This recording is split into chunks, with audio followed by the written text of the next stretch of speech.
Jai Mata.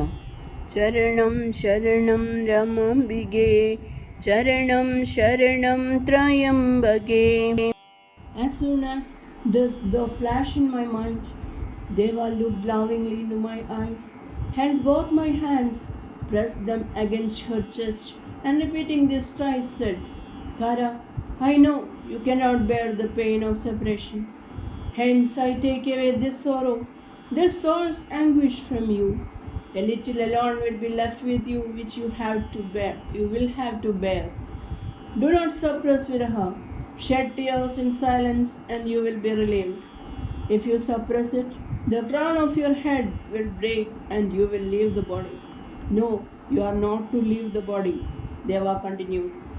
You should remain in the world and show mankind what power of jnana is.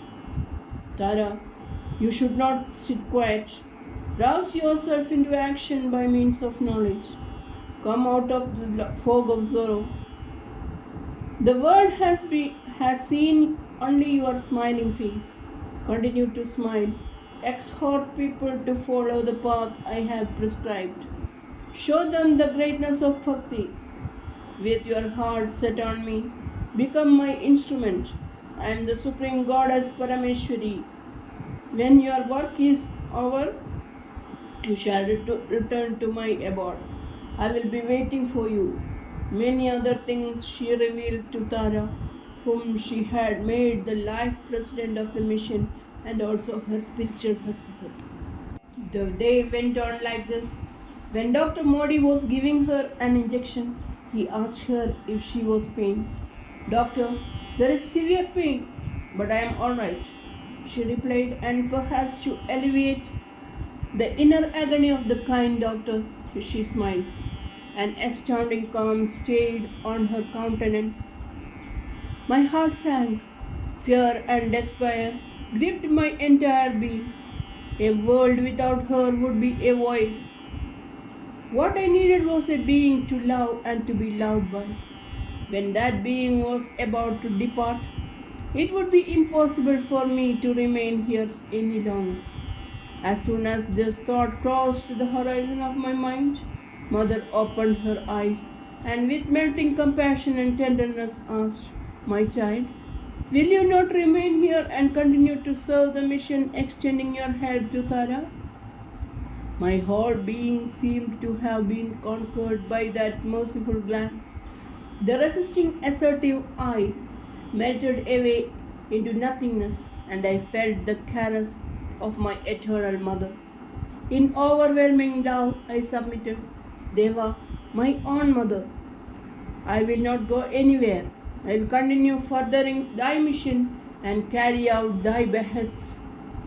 I could not control myself. I was at the point of breaking down when Dr. Modi's voice fell on my ears. He said, Calm yourself. Why this burst of emotion? But how could he know what was going on in my mind? He was very particular that nothing be allowed to happen in that room which would evoke emotion in Mother. Through tear-dimmed eyes, I looked at Mother. Intimate love, supreme unconcern, the innocence of a baby, and the omniscience of the Supreme.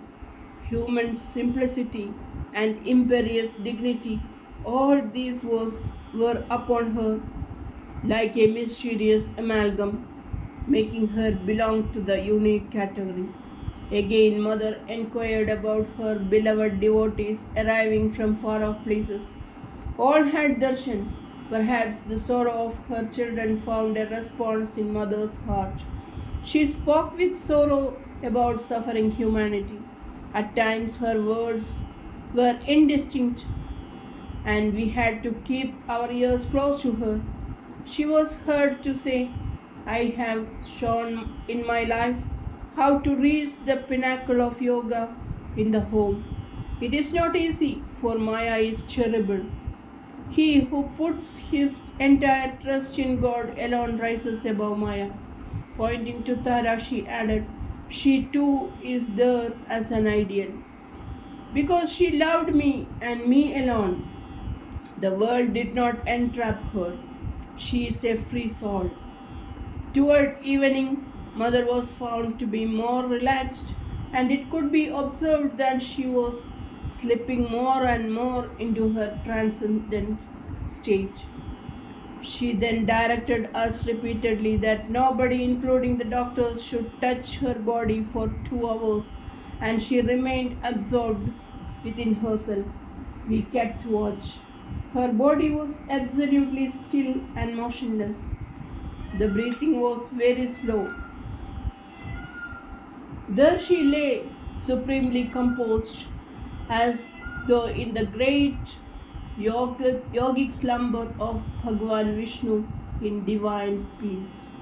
The whole Matranilayam seemed to have dissolved into an ineffable peace and silence. Then she opened her eyes. Her look was full of compassion. It rained benediction. For some time she did not speak. Then she was heard to utter a new mantra. Mother said, "This mantra is for the whole of mankind. It is the vehicle of redemptive grace. It will bring good to the whole world." She then formally imparted the sacred mantra to her successor Tara with all the seriousness and esoteric air associated with Upadesha Diksha. The ceremony is performed in privacy. For Mother, there was no privacy possible as there were others their own duty. So she had to create round herself by her divine will a kind of seclusion in a mystic way. And mystifyingly, when Mother whispered the mantra in her clear, vibrant voice, nobody in the room could hear it. It was only when Tara was made to repeat it 3 times that others could know what it was. After imparting this last priceless boon to the world, she closed her eyes and directed me to proceed to the shrine and perform the final arati. In the meantime, by evening, Shaktinagar was full to overflowing. Devotees were coming in busloads. Continuous Namajapa was going on. In the evening, Mrs. Bolama Appanna, a most devoted disciple of Mother, and I went to Bhagwan Memorial Hall for the evening prayer. The hall was overflowing, and at the time for Arati approached more and more people crowded in. We were standing near the window looking at the shrine when suddenly we saw Dr. Pai hurrying through the side door of the hall, dressed in the white robes worn for puja. In surprise, we watched him enter the shrine and the pujari who was to do the puja move over. Suddenly the girls started chanting something new. It sounded like Charanam Sharanam Ramambige, and one line somewhat similar sounding. So far it had been Om Hrim Rama Devi Nama that we had been chanting. We listened with awe and wonder. Dr. Pai began the arati, and it was as if a great gust of power entered the shrine, revealing an enormous Shakti in Devi Ramambika, which vibrated in all who were gathered there. As the arati came to a close, the Vigraha seemed to come alive, pulsating with power. It was as if Devi was expressing her supremacy in that time of grief. And as swiftly as he had come, we saw Dr. Pai rush back to Madhurnilayam. As the chanting of the new mantra continued, it kindled in us a holiness, a radiant consciousness of Mother as both the Saguna and Nirguna. We stayed for some time listening to the chanting. Then we hastened to Madhurnilayam. Some of the governing body members had gathered there, and we learned that Mother had imparted the new mantra to Tara Devi and later to Dr. Pai after asking him to bath and do the puja in the shrine chanting the mantra. Unknown to us, events were moving forward to the final acts in the drama of the divine life. Doctors wanted Mother to be moved into the intensive care unit of the new hospital, but Mother had refused, and a general idea arose that maybe mother's condition was improving. After standing around in groups, wondering about the emergence of the mantra, we all left for our evening meals and to our flats. All my relatives had come from Kerala and they all gathered in my flat. Dr. Indira Surendran and some of the others attending on mother came and told us how they were there when mother imparted the mantra.